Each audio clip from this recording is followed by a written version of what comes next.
Bonjour à tous, donc premier jour ici du niveau 2 du séminaire. On est mardi, on a eu un jour off lundi, donc hier. Petite parenthèse, j'ai mes lunettes aujourd'hui parce que je suis fracassé complet. Je commence à comprendre aussi un petit peu comment les gens vivent ici. Il faut savoir que cette nuit j'ai été réveillé, enfin au moment où je m'endormais, il y a les alarmes qui ont sonné assez fort. Donc en fait on a une application qui dit en ukrainien ce qui se passe. Sauf qu'évidemment, moi, ma lecture de l'ukrainien n'est pas parfaite. Donc je ne sais jamais si c'est une alarme parce que des avions russes décollent, c'est parce qu'il y a des roquettes qui sont lancées. Donc je ne sais jamais si je dois me préparer pour aller dans un bunker, juste savoir que c'est potentiellement ça. Donc en fait, ça me fracasse absolu. Aujourd'hui, on a eu 3 fois encore les alarmes. Donc c'est usant en fait, nerveusement, c'est usant tout le temps. Et se crée forcément cette peur de l'alarme. J'en discute un peu avec eux et en fait, eux, ils en sont presque dans l'attente de l'alarme parce que s'il n'y a pas d'alarme pendant 3 4 jours, ils sont en train d'imaginer ce que la Russie est en train de préparer. Donc, c'est un climat qui est hyper anxiogène et je commence à comprendre un petit peu à quel point ça peut être dur au quotidien, sachant que moi, je suis là depuis 7 jours et je commence déjà à être fracassé. Donc voilà, il y a eu ça, j'ai très peu dormi cette nuit. Mais aujourd'hui, jour sur le niveau 2. Donc le niveau 2, c'est des choses qui vont arriver en France. C'est comment mettre en place un vrai suivi avec ses clients patients, non pas sur une, deux, 10 séances, mais plutôt sur le vraiment long terme. C'est-à-dire qu'une fois qu'on a réglé la problématique pour laquelle ils viennent, une fois qu'on a travaillé sur l'objectif, comment on peut les accompagner pour être une meilleure version d'eux-mêmes. Ça donne en fait un module 2 un petit peu sur le développement de soi. J'aime pas le mot développement personnel, parce que je trouve ça justement très impersonnel, mais plutôt développement de sa personne. Comment on augmente ses capacités, comment on travaille sur ses contraintes. Donc évidemment, c'est très lié avec le livre que j'ai écrit sur l'écologie de la vie humaine, euh, forcément. Mais voilà, comment on met ça en place pour que, en fait, on gère l'environnement de la personne, les stimulations auxquelles la personne fait face dans son quotidien et son contexte, ce qu'elle fait, comment elle mange, comment elle boit, toutes ces choses-là. Donc on a parlé de ça. On a parlé aussi de l'entrée visuelle. Donc comment l'entrée visuelle et du coup la difficulté de bien capter l'information visuelle peut impacter. On a parlé des cicatrices, beaucoup. Et après, on a parlé un petit peu des émotions. Comment les émotions sont drivées par notre capacité corporelle. Ça, c'est un sujet sur lequel je me questionne beaucoup en France en ce moment. On travaille avec des psys sur ça. Comment nos émotions sont en fait les répercussions de nos actions. Alors, quand je vous dis cette phrase, peut-être vous avez un peu de mal à comprendre, je vais vous expliquer plus clairement avec un exemple. Pendant très longtemps, on a pensé que quand on voyait un ours, on avait peur, donc on se mettait à courir. En fait, ce que certains scientifiques ont réussi à mettre en évidence, c'est que quand tu vois un ours, tu te mets à courir. Mais avant même que l'émotion arrive, tu te mets à courir parce que c'est réflexe, c'est reptilien. Tu te mets à courir et c'est parce que tu te mets à courir que l'émotion de peur arrive et régule le système, te permet de continuer à courir, etc. Mais ce n'est pas l'émotion qui déclenche l'action, c'est l'action qui déclenche l'émotion. Donc, on se pose aussi la question sur les états émotionnels. C'est-à-dire que une émotion, je suis heureux. Par contre, un état émotionnel, je suis dépressif, je suis anxieux, voilà, toutes ces choses-là, comment on peut travailler dessus? Donc ça, c'est quelque chose qu'on met en place en France avec pas mal de psychologues. On avait fait aussi le live avec Julien Pinault sur l'anxiété, lui qui travaille avec une université, donc UCLA aux États-Unis. Donc toutes ces choses-là, et comment en fait une mauvaise sensorialité peut créer des états émotionnels non optimaux. Encore une fois, j'aime bien cette phrase, on a la personnalité de nos capacités. Si vous n'êtes pas capable, vous n'aurez entre guillemets pas le loisir d'explorer ça, donc vous ne le ferez pas. Donc progressivement, vous allez renforcer en fait cette prédiction. Il n'y a pas de gens feignants, il n'y a que des gens trop bons en survie. Ben voilà, c'est un petit peu ça. C'est en fait les feignants. Est-ce que quand je dis feignant, c'est quelqu'un qui ne fait pas grand-chose? Est-ce que c'est tout simplement pas une stratégie du système préventive pour ne pas s'engager dans des tâches qui vont forcément échouer? Si vous savez que à chaque fois que vous mettez quelque chose dans votre main, vous allez avoir tellement de contraintes et de tensions pour contrôler que vous allez mal faire la chose, il vaut mieux pas s'y engager, il vaut mieux pas le faire. Peu de gens vont se dire, allez, je vais sauter dans cette rivière si je ne sais pas nager. Personne ne va le faire. Bah, c'est un peu pareil pour les tâches du quotidien. Si vous savez que vous allez mal les faire, si vous avez la prédiction que vous allez mal les faire, bah, vous n'allez pas vous engager. Donc on a beaucoup travaillé sur ça, beaucoup de clinical case aussi, donc voir si les élèves sont capables de pratiquer. Et parce que je pense qu'au final, avec les retours qu'on a, c'est ça qui vous intéresse le plus, sur nos 2 cas de la journée. Donc, les 2 cas de la journée, c'était sur des militaires donc qui revenaient du front et qui avaient peut-être l'occasion d'y retourner. C'est-à-dire qu'en fait, ils ne sont plus sur le front parce qu'ils sont blessés. Mais dès le moment où ils vont aller mieux, ils vont retourner au front. Je vous laisse juste prendre 2 minutes pour réfléchir à cette option. Vous êtes blessé, que la blessure est réelle, hein, elle a été constatée par des médecins ici, et on vous dit, quand vous allez aller mieux, vous allez retourner sur le front. Combien il y a de chances que vous alliez mieux? Moi, je vous le donne très peu. Donc, vous pouvez énormément aimer votre pays, vous pouvez avoir envie d'aider votre pays et de vous battre pour votre pays, mais au bout d'un moment, le cerveau se dit, mais attends, c'est mieux pour ma survie d'avoir mal, c'est mieux pour ma survie de ne pas faire ça. Donc, derrière, forcément, il faut aussi réfléchir, nous, en tant qu'accompagnants de l'humain, à se dire, mais attends, est-ce que c'est mieux pour cette personne d'aller bien, pardon. C'est-à-dire que, oui, si la personne, elle a mal, ben oui, elle a mal quand elle bouge la cheville, c'est chiant, mais en soi, sa vie, elle n'est pas en danger. Par contre, si elle va mieux, elle va retourner au front. Est-ce que sa vie est en danger? Oui. Donc après, la personne vient vous voir ou non pour traiter ça, vous le faites comme vous voulez, mais ça pose quand même la question. Donc le premier cas, c'est quelqu'un qui arrive, bègue, mais pas vraiment bègue comme on a l'habitude, quelqu'un qui a vraiment des grosses difficultés à parler. Grosses difficultés à parler et une énorme douleur au poignet, c'est-à-dire qu'il ne peut pas en fait se mettre en pompe, qui au passage est un test d'admission à l'armée. Donc encore une fois, on peut faire les liens sur ça. Impossible de se mettre en position de pompe, impossible de faire une pompe, même contre le mur. Vous allez voir encore une fois les images sur le côté, même contre le mur, il y a des douleurs sur les premiers tests, etc. Impossible de soulever un sac comme ça, impossible de soulever une orange. En fait, avec une orange, le premier test qu'on a fait, il avait une douleur. Voilà, donc vous imaginez que pour porter une arme, etc., c'est compliqué. On discute, évidemment, je lui fais les questions sur depuis quand il a mal. En fait, il a mal depuis 2 ans, depuis qu'il était sur le front et qu'une intervention s'est mal passée.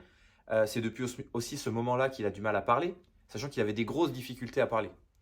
On fait le bilan, on se rend compte, et c'est là où ça va être intéressant, je vais essayer de faire le parallèle avec les deux, on se rend compte qu'il a une radiation du nombril horrible, qu'il a un réflexe de Moro horrible, et qu'il a un réflexe tonique asymétrique du cou horrible. Les autres réflexes, plutôt ok, étonnamment, mais tous plutôt ok. Donc on travaille, on fait du balancement hémisphérique, ça aide un petit peu, mais pas incroyablement, sachant qu'au moment du balancement, il commence à m'expliquer qu'en fait, il voit plus d'un œil, et ça c'est quelque chose qui est assez intéressant pour ceux qui connaissent la méthode du balancement hémisphérique. On fait beaucoup les tests par rapport à la latéralité de l'oreille aussi. Est-ce que la personne écoute à droite ou écoute à gauche? Sauf qu'en fait, les militaires, ils portent leur fusil côté droit. Donc encore une fois, je vais mettre de ce côté gauche. Comme ça, vous avez l'image en même temps. Les militaires, ils portent leur fusil côté droit. Et donc, ils doivent toujours avoir le côté droit prêt à être libre, en fait, prêt à actionner. Donc, en fait, par exemple, quand ils vont décrocher le téléphone, quand ils vont faire des actions, ils vont le faire côté gauche. Et là, déjà, vous avez une balance hémisphérique qui se fait sans qu'eux, ils s'en rendent compte. C'est-à-dire que pendant peut-être toute leur vie hors militaire, ils ont décroché le téléphone à droite et maintenant, ils vont le décrocher à gauche. Donc ça, c'est vraiment quelque chose d'assez intéressant à observer qu'on n'a pas forcément en France. Donc c'est aussi pour ça que je suis venu en Ukraine.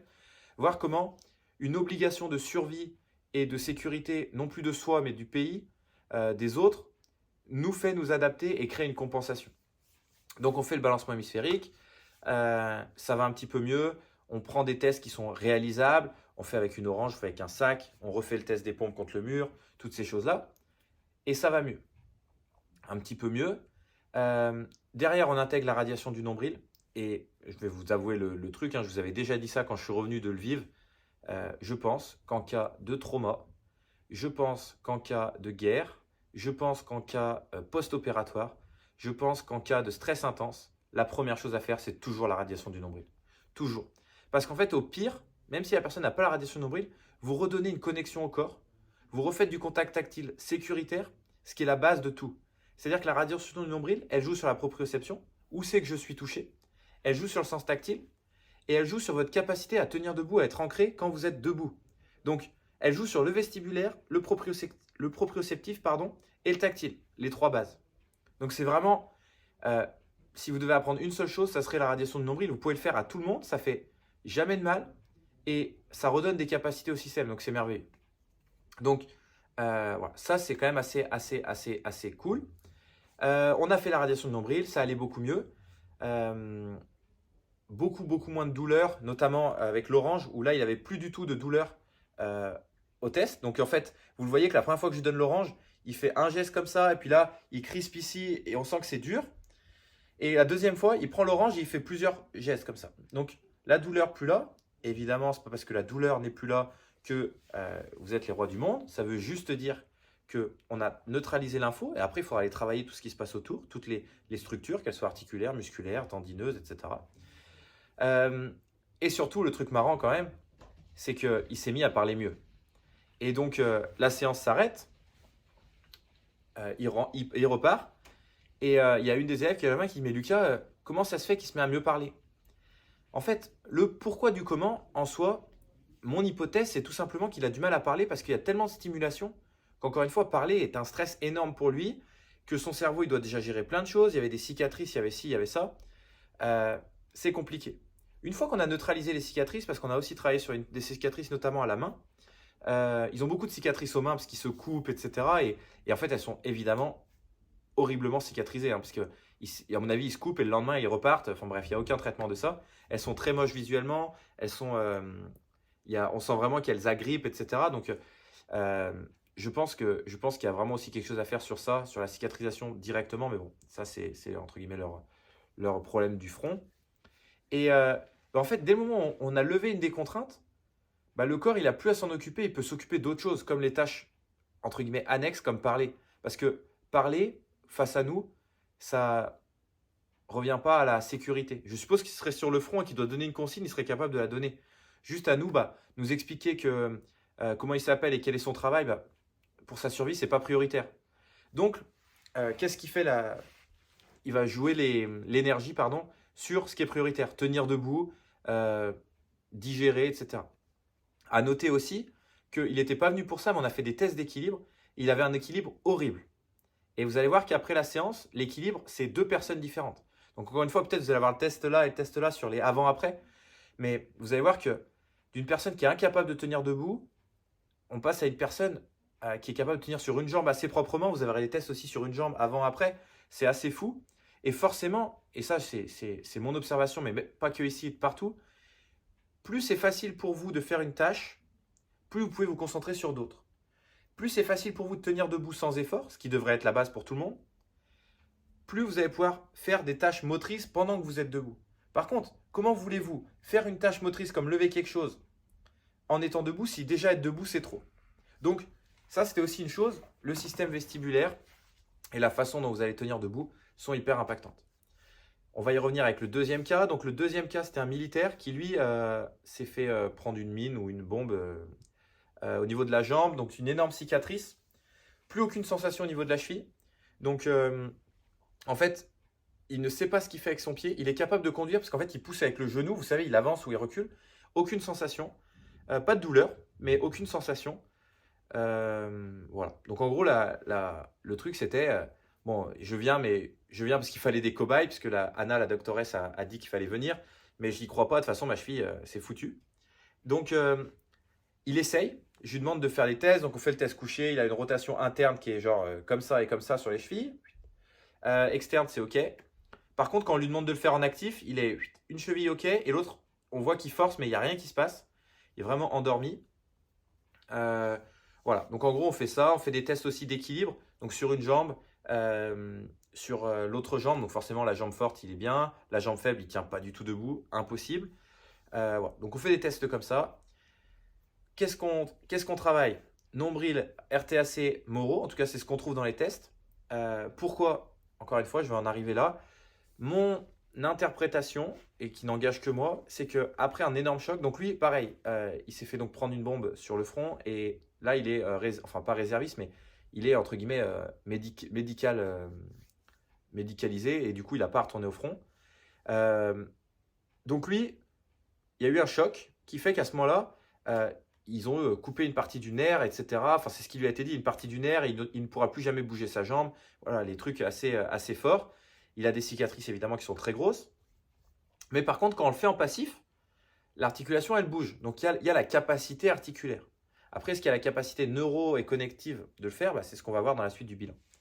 Donc, il y a eu l'accident et aujourd'hui, ce qu'on observe, c'est radiation de nombril horrible. Il bougeait énormément, mais même tenir debout, c'est compliqué.